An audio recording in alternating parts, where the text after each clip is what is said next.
Bem-vindos a mais uma análise aprofundada. O tema de hoje, olha, é um daqueles que mexe com o imaginário, né? Leilões de imóveis. A promessa é assim, quase irresistível. A chance de arrematar um imóvel por um valor, sei lá, 50, às vezes até 60% abaixo do mercado. Parece o atalho perfeito. Totalmente. Para casa própria ou para um belo investimento. Só que, como em toda promessa muito boa, tem sempre um porém, e aqui é um porém gigante. A empolgação com o desconto pode ser tipo uma cortina de fumaça, sabe? Para uma série de armadilhas. Um detalhe que você esquece no edital, uma dívida escondida e pronto, o que era um sonho vira um pesadelo. Vira um pesadelo. Exatamente. E a nossa missão hoje, mergulhando nos guias e checklists que a gente analisou, é construir um mapa para navegar nesse território. A ideia é pegar essa incerteza toda e transformar numa decisão calculada, informada. Vamos passar por tudo, o que investigar antes, como agir durante e, claro, o que fazer depois que o martelo bate. Ótimo. Então vamos organizar a conversa em 3 grandes momentos, pode ser? Primeiro, a fase que eu chamo de trabalho de detetive, a investigação prévia. É ali que o jogo é ganho ou perdido. Depois, a estratégia na hora do leilão em si. E, por fim, o pós-arrematação, a maratona burocrática. Perfeito. Ok, vamos lá. Fase 1. Investigação. Todos os materiais são unânimes. O ponto de partida, o documento sagrado, é o edital do leilão. Ignorar o edital é como entrar num jogo sem nem saber as regras, né? É pior. É como assinar um contrato em branco. O edital é a lei daquele leilão. E lá dentro tem pontos que são, assim, verdadeiros campos minados. Primeiro, o básico do básico, a descrição do imóvel. Endereço, área e o mais importante, o número da matrícula. Parece óbvio, né? Mas os materiais de estudo mostraram casos onde o apartamento leiloado era o 302, mas a descrição era do 203. Um erro de digitação que cria um problema. Nossa, gigantesco. E além da descrição física, vem a parte financeira, que é onde o perigo mora de verdade. Sem dúvida. O edital detalha o lance mínimo, as formas de pagamento, se é só à vista, se aceita financiamento, que é mais raro, e os prazos, claro. Mas o detalhe que muita gente deixa passar é a comissão do leiloeiro. Geralmente, 5% sobre o valor do arremate. E isso não está no lance, vem por fora. E talvez o ponto mais crítico de todos seja a cláusula sobre as dívidas com o condomínio. Essa é a parte que me dá aquela frios. A ideia de comprar um imóvel e, de repente, herdar uma dívida astronômica de condomínio, de IPTU. O edital tem que ser claro sobre isso. Tem que ser cristalino. Ele precisa dizer com todas as letras se os débitos são quitados com o valor do leilão ou se eles acompanham o imóvel, se passam por arrematante. Não ter clareza nisso é motivo para fugir daquele leilão. E essa questão das dívidas nos leva para uma bifurcação crucial que o edital revela. A diferença entre um leilão judicial e um extrajudicial. Certo, e essa não é só uma questão de nome, né? As regras mudam completamente. Completamente. E o fascinante é que a escolha entre um e outro depende do que o comprador tem mais: dinheiro e paciência ou flexibilidade e, assim, disposição para investigar.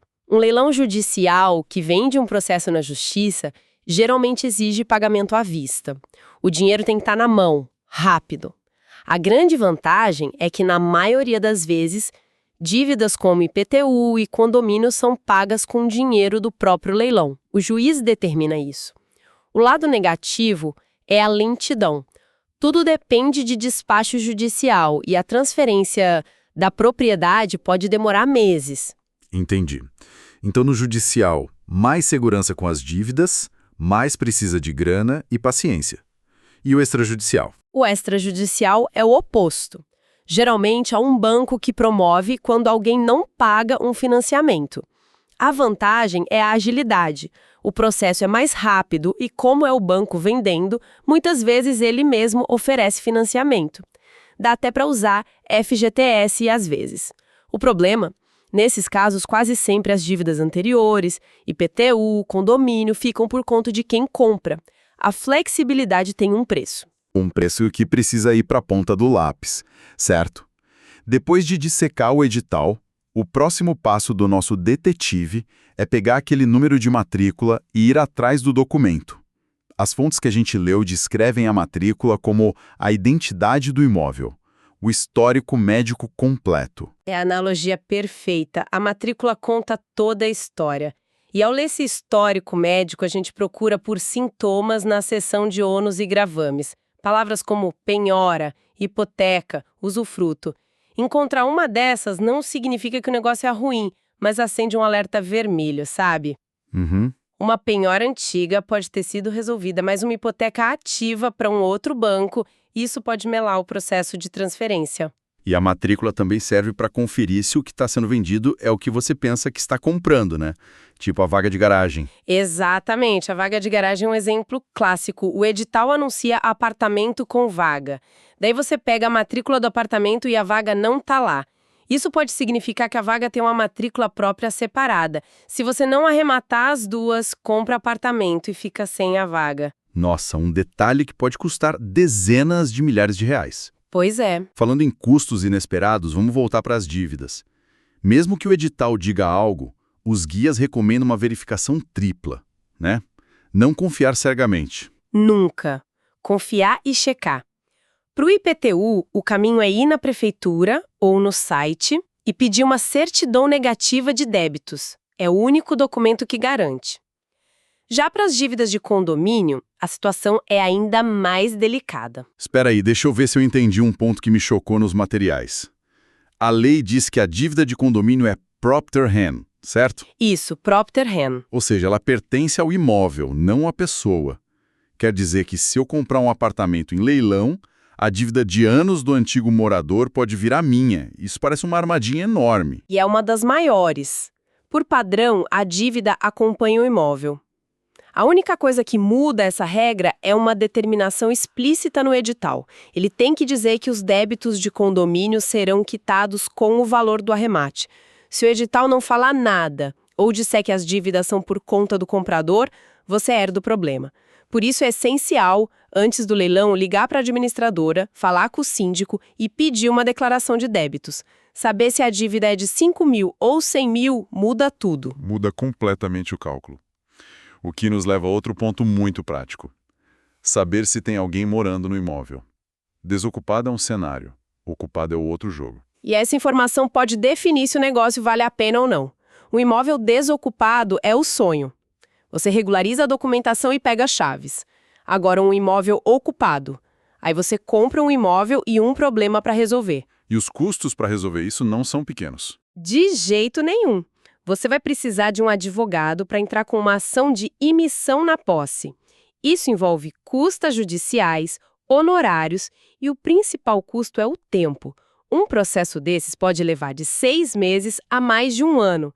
E durante todo esse tempo, você já pagou pelo imóvel, está pagando condomínio, IPTU, mas não pode usar. O custo do tempo tem que entrar na conta. Faz todo sentido. E para fechar essa fase, a inspeção física.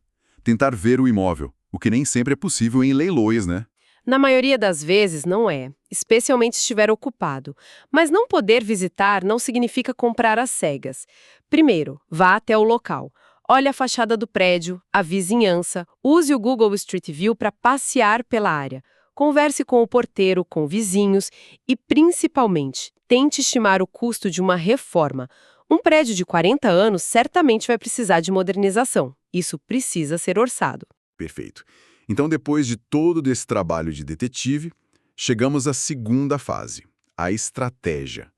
Como transformar toda essa informação em um número, em um lance máximo. É aqui que a gente separa a decisão racional da emocional. Os especialistas sugerem uma fórmula bem direta. Você começa com o valor de mercado do imóvel. Ok, valor de mercado no topo. E aí começam as subtrações. Exato. Do valor de mercado você subtrai, primeiro, o valor estimado da reforma. Depois, o valor de todas as dívidas que você levantou, caso a responsabilidade seja a sua.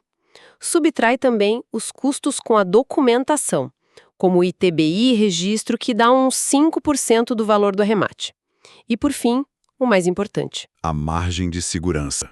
A margem de segurança, os guias recomendam entre 10% e 20% do valor de mercado.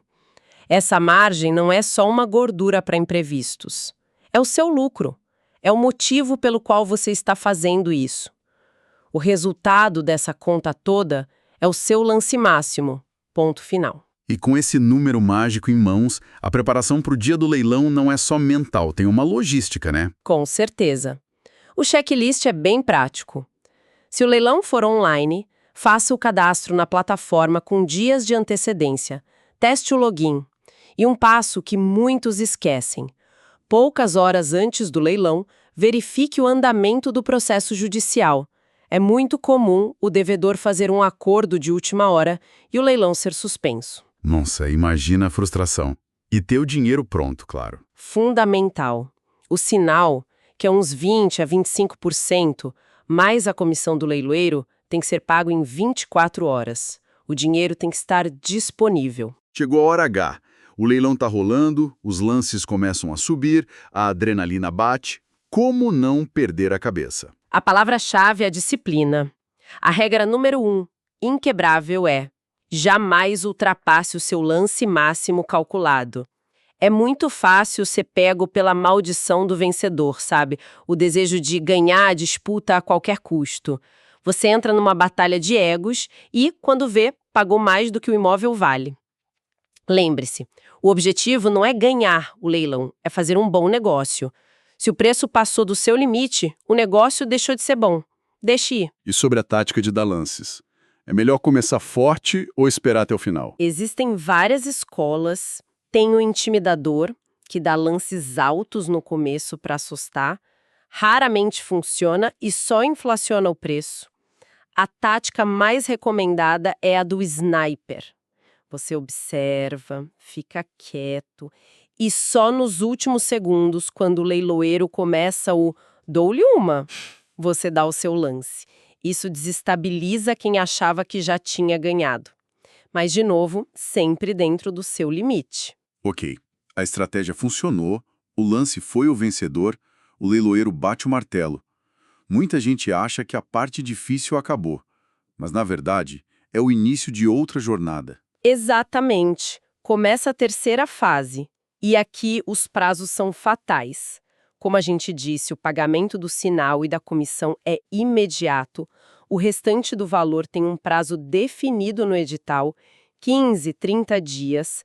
Perder esse prazo significa perder tudo, o imóvel, o sinal e ainda levar multa. E depois de tudo pago, o imóvel já é meu. Ainda não. Após o pagamento, o juiz assina o auto de arrematação. A partir daí, abre-se um prazo legal, geralmente de 10 dias, para que o antigo proprietário tente contestar o leilão, a impugnação. Isso acontece muito. É raro conseguirem, se o leilão foi bem feito, mas o risco existe. E se ninguém contestar? Aí o processo anda. O próximo passo é pagar o ITBI, o Imposto de Transmissão para a Prefeitura. Com o imposto pago, seu advogado pede ao juiz para expedir a carta de arrematação. Essa carta é o documento que equivale a uma escritura. Com ela em mãos, o último passo é levar ao cartório de registro de imóveis para finalmente transferir a matrícula para o seu nome. Só nesse momento, oficialmente, o imóvel é seu. E é com essa matrícula no seu nome que você resolve a questão da ocupação. Isso. Com a propriedade registrada, a lei está do seu lado. O caminho formal é pedir ao juiz um mandado de imissão na posse. Um oficial de justiça vai até o local.